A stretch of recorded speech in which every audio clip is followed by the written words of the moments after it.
Good day, fellow ALS advocates.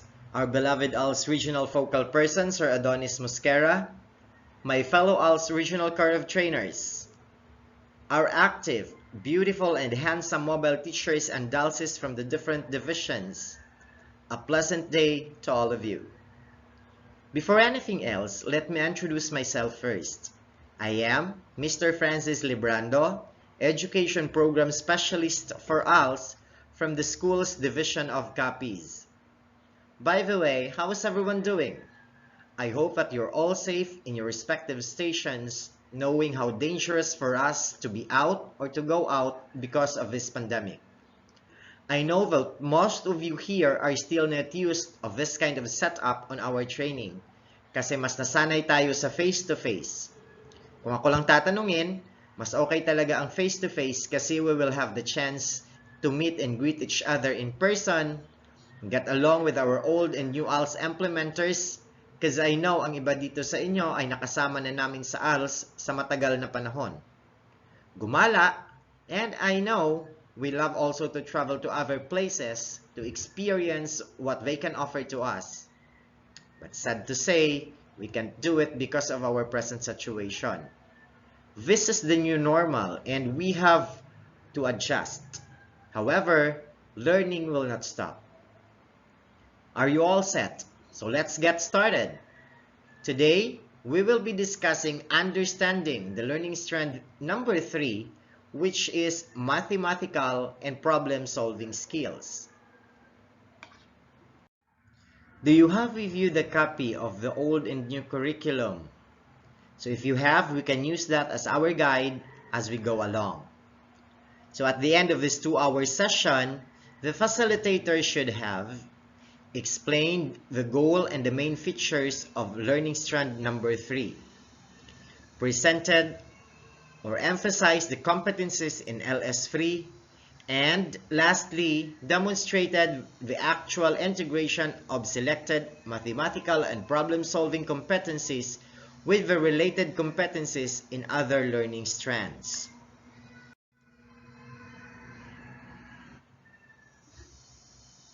So I have here questions, and you have to reflect in yourself for the answers of the following questions based on the old and new curriculum. So what are the similarities and differences in terms of scope, sequence, depth, and complexity of the math competencies in the two versions of LS3? You can write your answers sa inyo pong mga respective journals, and after that, relate natin mamaya as we go along if they are correct. Then, second question is, given these differences, what are some possible implications of how these competencies are to be taught in terms of the following key questions? Who will teach them? Then, where are they going to handle sessions? What kind of learning environment is needed? What is the best way to teach them? And what learning materials will be needed? Lastly, how will they be assessed? Mathematical and problem-solving skills focus on scientific, literacy, and numeracy skills. They are basic to a meaningful participation in the community life and improving the quality of life of the people, the community, and the country. In our present situation or in our present new normal, how are we going to address or assess the needs of our learners? Dahil sila po ang ating binibigyan ng tulong at lahat ng ating ginagawa ay para sa kanila. Tama po ba?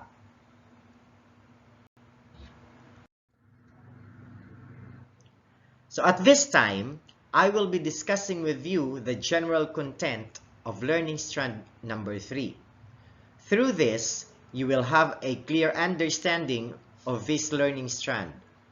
After which, I will be asking some questions again if you have absorbed the content of the topic. So please listen attentively. So we have here the outline presentation of LS3.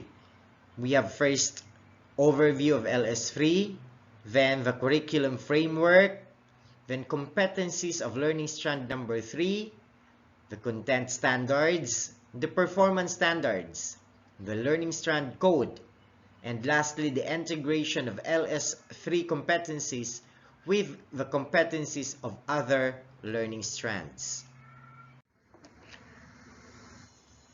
The new set of competencies were changed based on the following principles.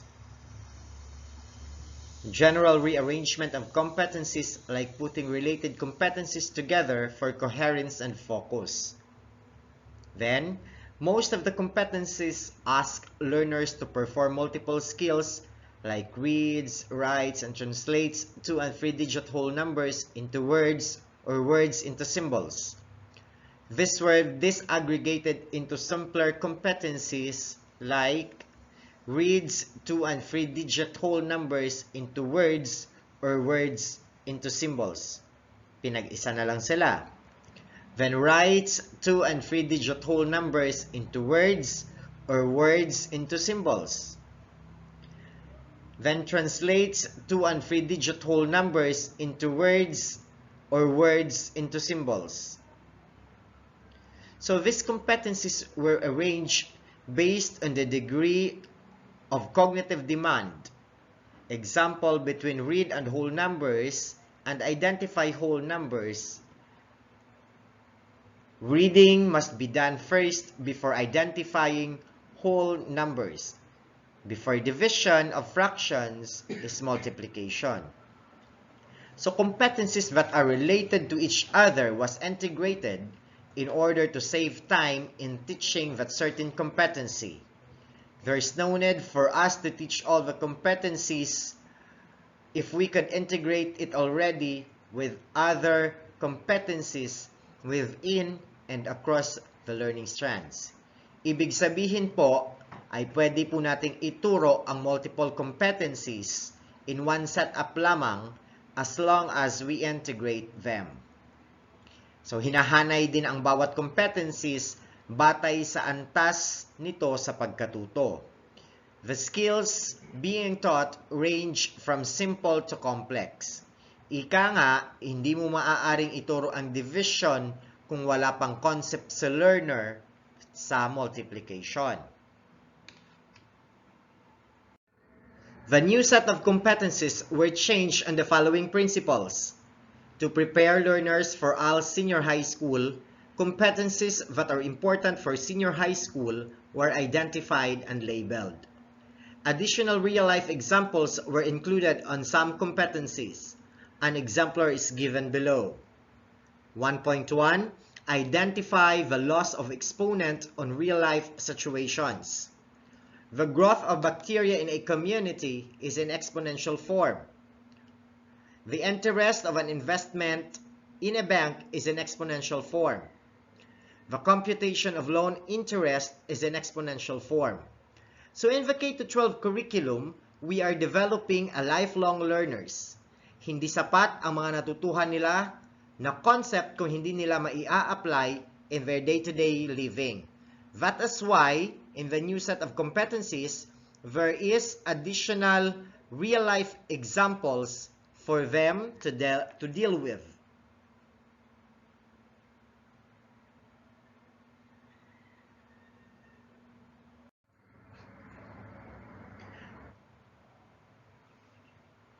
Twelve competencies were deleted because a duplication of the existing competencies are too abstract to assess.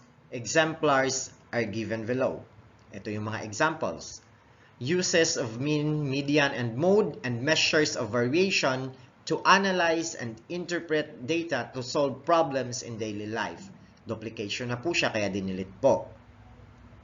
Another na duplication po is transforms English phrases or sentences into mathematical expressions. Duplication din po yan. Then, differentiates prime from composite numbers. Deleted din po siya because the same po siya with subterminal objective B number 32. Defines literal equations. Deleted din po siya because wala po talagang literal equations. Lastly, solves literal equation. Deleted kasi nga po wala din pong literal equations. We have also competencies na mahirap i-assess at parang hindi makabuluhan kaya po siya na-delete or omitted at wala po talaga silang literal value.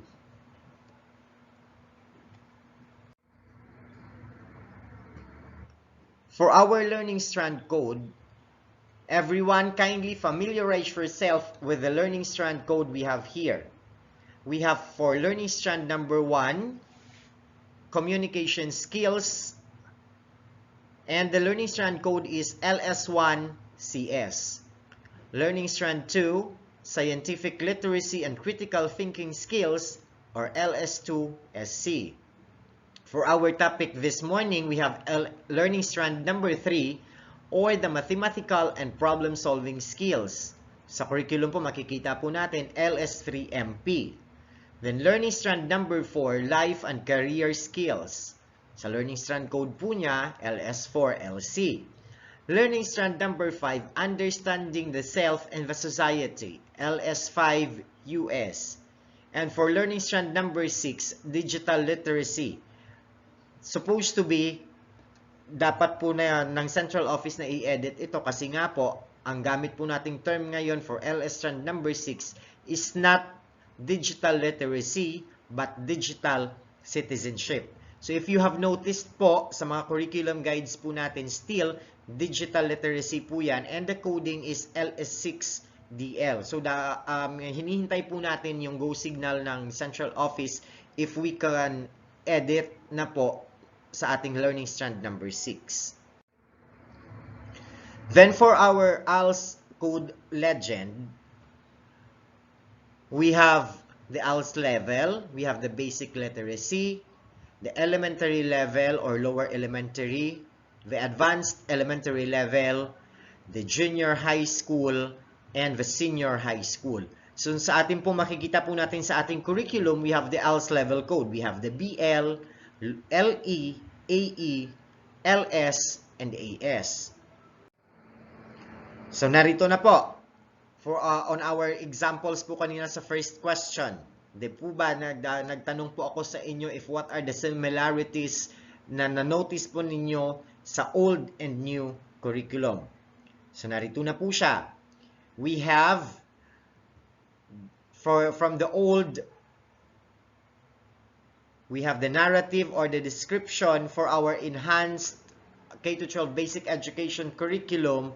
The same lang po siya, narrative or description. So sa old, meron din po tayong schematic diagram. Sa enhanced, meron din po siya. Sa old, focus. Sa enhanced naman po, pinalitan na po siya into content standard. For our terminal objectives, pinalitan na po siya ng performance standard. For our enabling objectives, we have po the learning competency.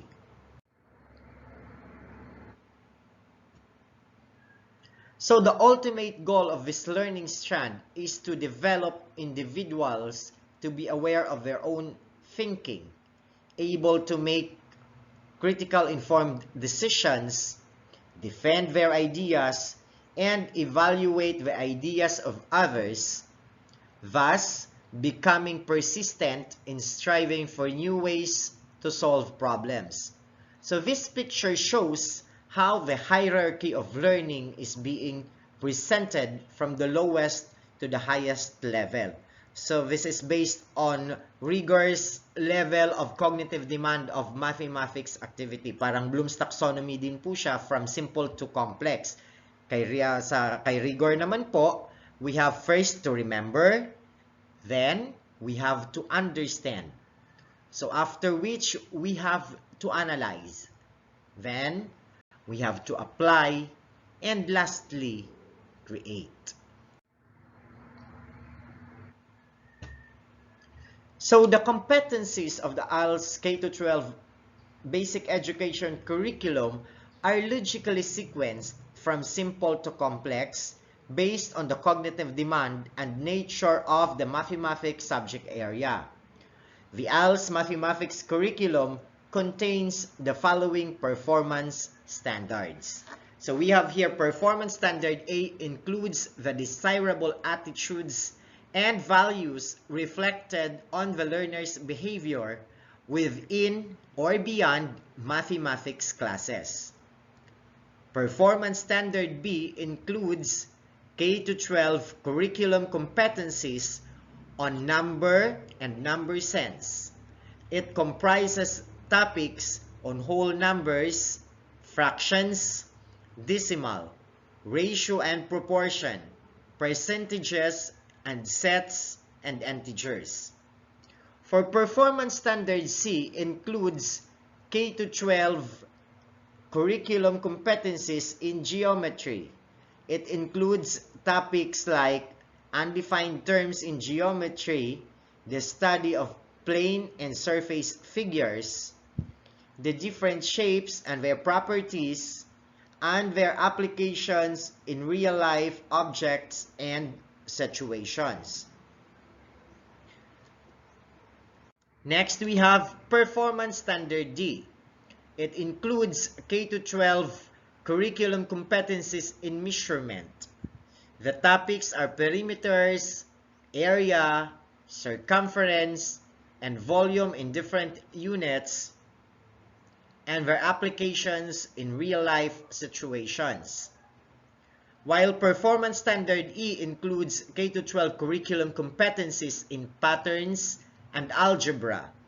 It includes topics like exponents, algebraic expressions, polynomials, rational algebraic expressions, equations and inequalities, sequences and series, and functions and graphs. While Performance Standard F includes the K-12 curriculum competencies in statistics and probability. The topics cover descriptive statistics like measures of central tendency, measures of variation, measures of position, including different statistical activities like gathering and recording data, presenting data in tables and graphs, and interpreting data in graphs and charts. The learners will also perform simple experiments and study fundamental principles of counting, permutation, and combination, and their application in real-life situations. So in compliance to grade 12 statistics and probability, competencies in correlational value and measures were also added. So ibig po sabihin, ang atin pong curriculum sa ALS ay aligned po din siya sa curriculum ng formal school system natin. So our ALS learners are envisioned to equip these performance standards and develop a good foundation in mathematics for them to become ready and prepared for the world of work that awaits for them and further study to the next level, which is senior high school.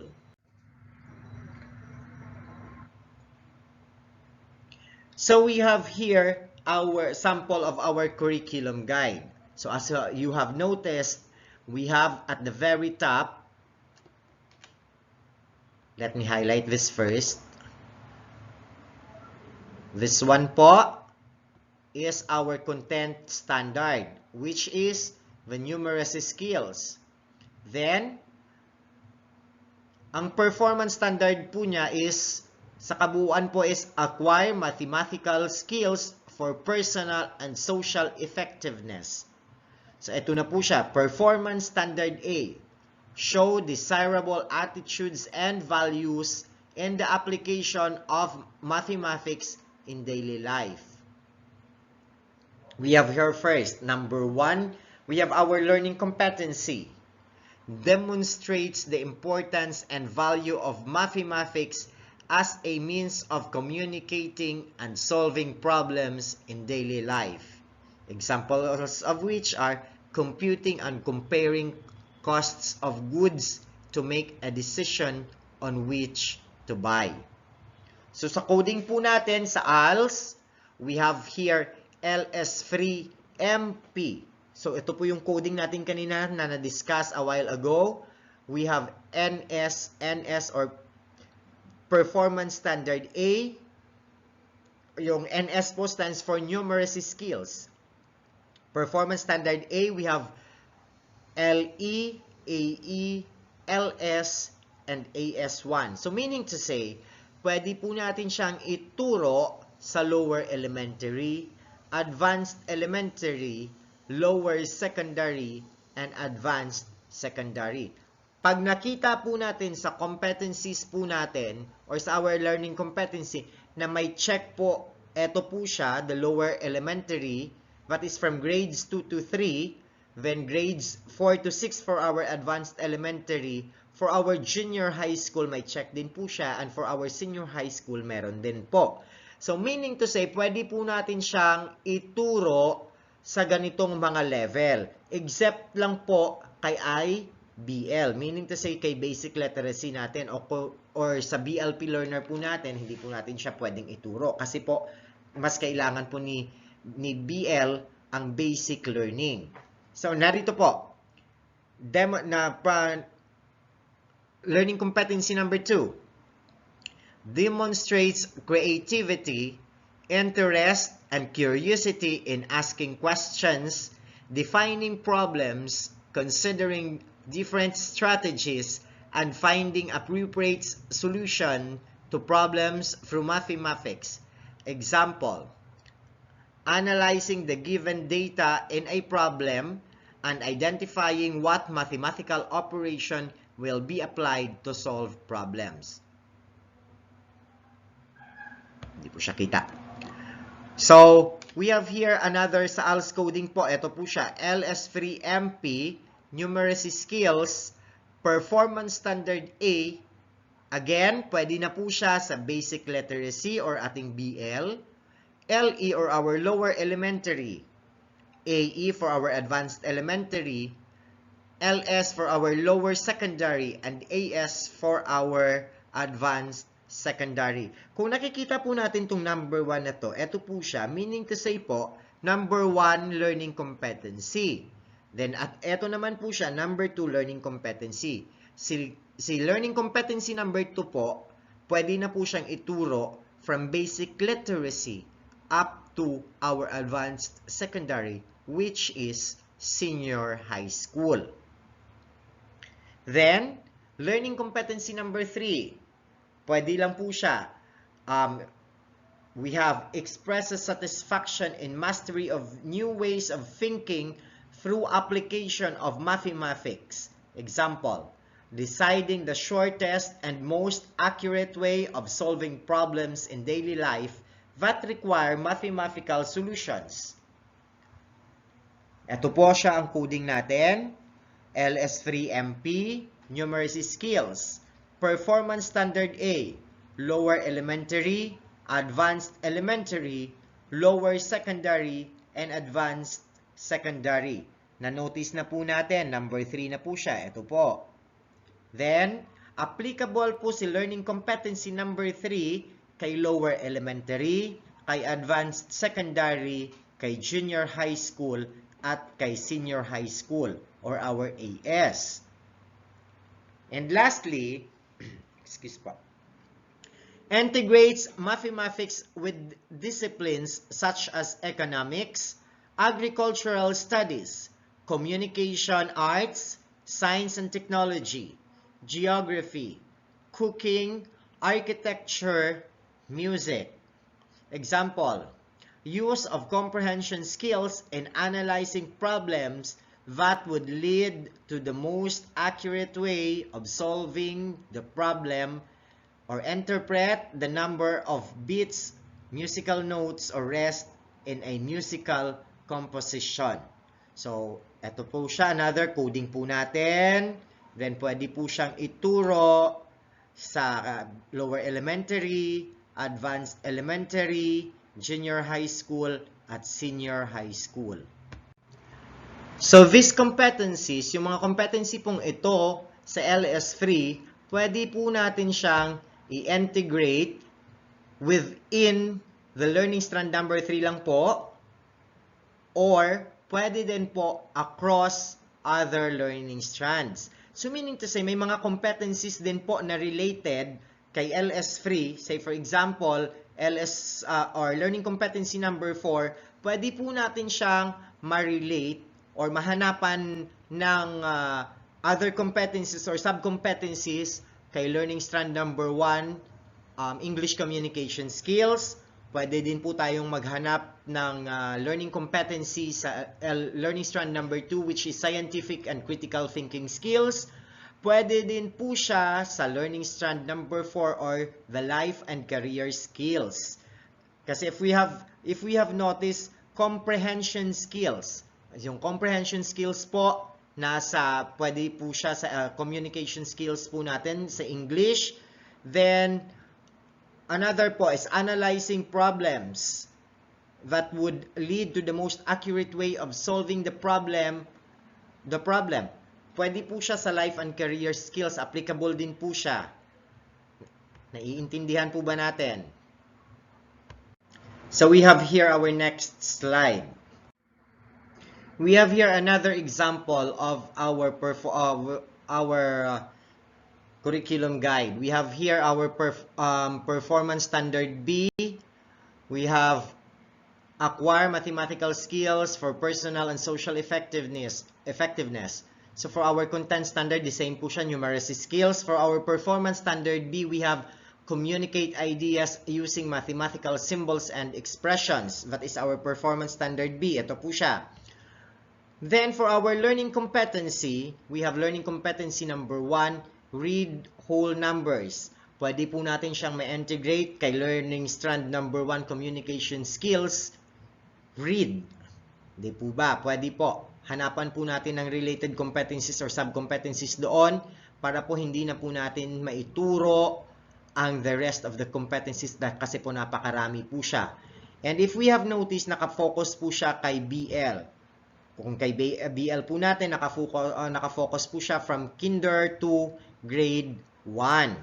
Then, our next learning competency is read one-digit whole numbers. Kung nakita po natin, may naka-asterisk, number of ALS classes per week, number of harvest season per year. So, that is learning competency 1.1. Ito po yung coding niya. LSEMP/NS-PSB-BL1.1. Then, followed by learning competency number 1.2, we have read 2 and 3-digit whole numbers.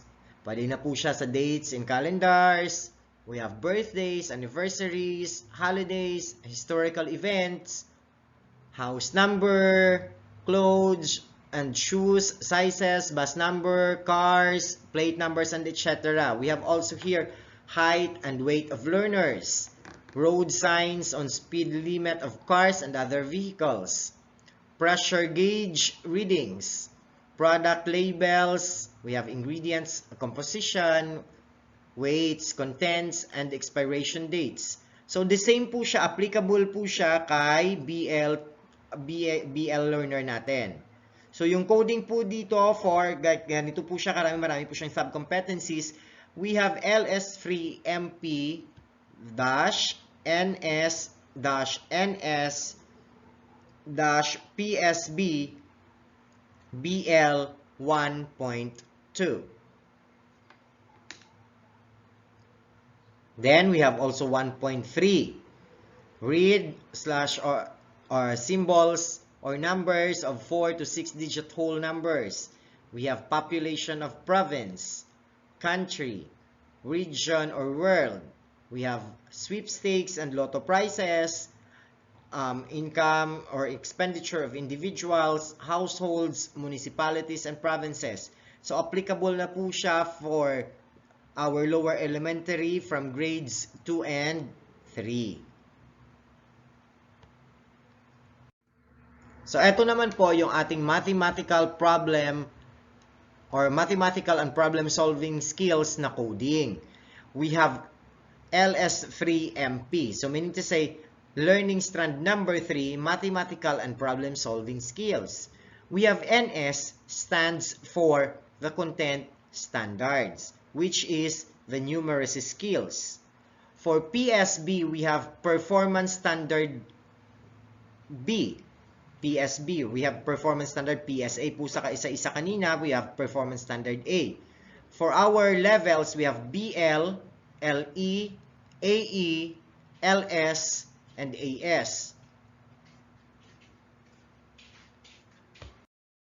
So this time, let me show to you the number of learning competencies in LS3. We have here from our performance standard A for our basic level, we have 60. For our lower elementary, we have 164. For our advanced elementary, we have 257. And for our secondary or junior high school, we have 232 with a total of 713. For our performance standard B, we have, for the basic level, we have 24. For our lower elementary, we have 50. For our advanced elementary, we have 88. For our junior high school or secondary level, we have 37 with a total of 199. For our performance standard C, we have basic level, we have only 1. Then for our lower elementary, we have 17. For our advanced elementary, we have 25. For our junior high school or secondary level, we have 11 with a total of 54. For our performance standard D, we have 30 for our basic level, then 87 for our lower elementary, 86 for our advanced elementary, 79 for our junior high school or secondary level with a total of 282. And of course, for our performance standard E, we have, for the basic level, we have none. For the lower elementary, we have none. Then for our advanced elementary, we have 12. Then for junior high school, we have 54 with a total of 66. And lastly, for our statistics and probability, which is on performance standard F, for our basic, we have 5. Then 14 for our lower elementary, 45 for our advanced elementary, and 51 for our junior high school or secondary level with a total of 115. So all in all, we have the grand total of competencies of 1,363 competencies to be taught or to be teach in learning strand number 3. But not necessarily that we are going to teach all that competencies. We can lower that competencies by means of integration. So pwede po nating i-integrate ang ibang competencies sa ibang competencies para at least one shot lang siya. Pwede natin siyang ipagsabay-sabay kahit na 3 hanggang 4 or 5 competency within the learning strand number 3 also or across the learning strand. Pwede po natin gawin yan. Remember that we have our sub-competencies. But remember also na yung main competency natin is talagang nakafocus sa kung saang LS tayo magtuturo. So say for example, LS3. So yung main competency natin is LS3. Then, yung mga sub-competencies natin, it can also came from the LS3 itself, say, para gawin nating mga sub-competencies, or pwede rin po naman na manggagaling siya from LS1, English or Filipino. We have LS2, we have the scientific and critical thinking skills. We have LS4, the life and career skills, or LS5. And of course, lastly, we have our LS6, which is digital citizenship. So this time, for your self-paced activity, you have to select 2 to 3 math competencies as a group, but instead, as a group, you have to do it individually. That can be integrated with related competencies from other learning strands at the same level. Then, you have to answer the question, how can you integrate LS3 with competencies from other learning strands? Gets? Again, you have to select 2 to 3 math competencies as an individual that can be integrated with related competencies from other learning strands at the same level. Then, how can you integrate LS3 with competencies from other learning strands? Remember, my dear ALS implementers, you have to comply with our activity. It is because your assignment is being monitored by the members of our technical working group.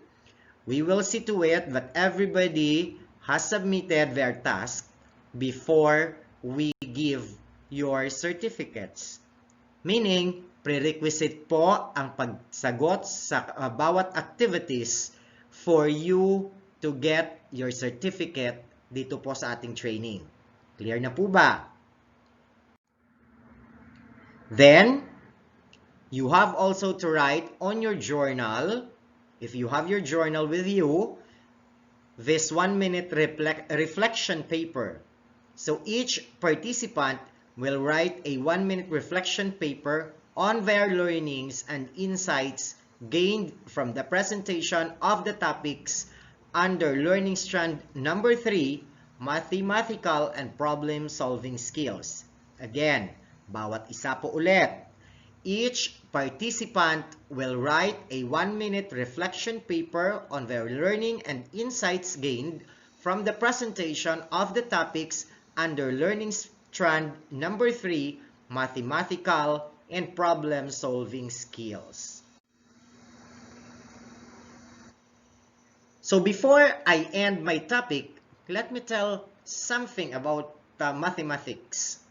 So mathematics is not about numbers, equations, computations, or algorithms. It is about understanding. So tama po yung sinabi ni William Paul Thurston. Again, ulitin ko po, mathematics is not about numbers, equations, computations, or algorithms. It is about understanding. So uulitin po, maraming salamat. Let us all be safe. Ingat po tayo sa pandemic. Hope to see you everyone in time. Na sana po maging okay na po tayong lahat. Stay healthy and stay strong. Let us boost all our immune system kahit po medyo busy po tayong lahat. It's because of the upcoming opening of the school year on October 5. Pero gawin po natin ito para po sa ating mga bata. Again, happy new learning. God bless. Let us all keep safe. Sulong edukalidad para sa batang Pilipino.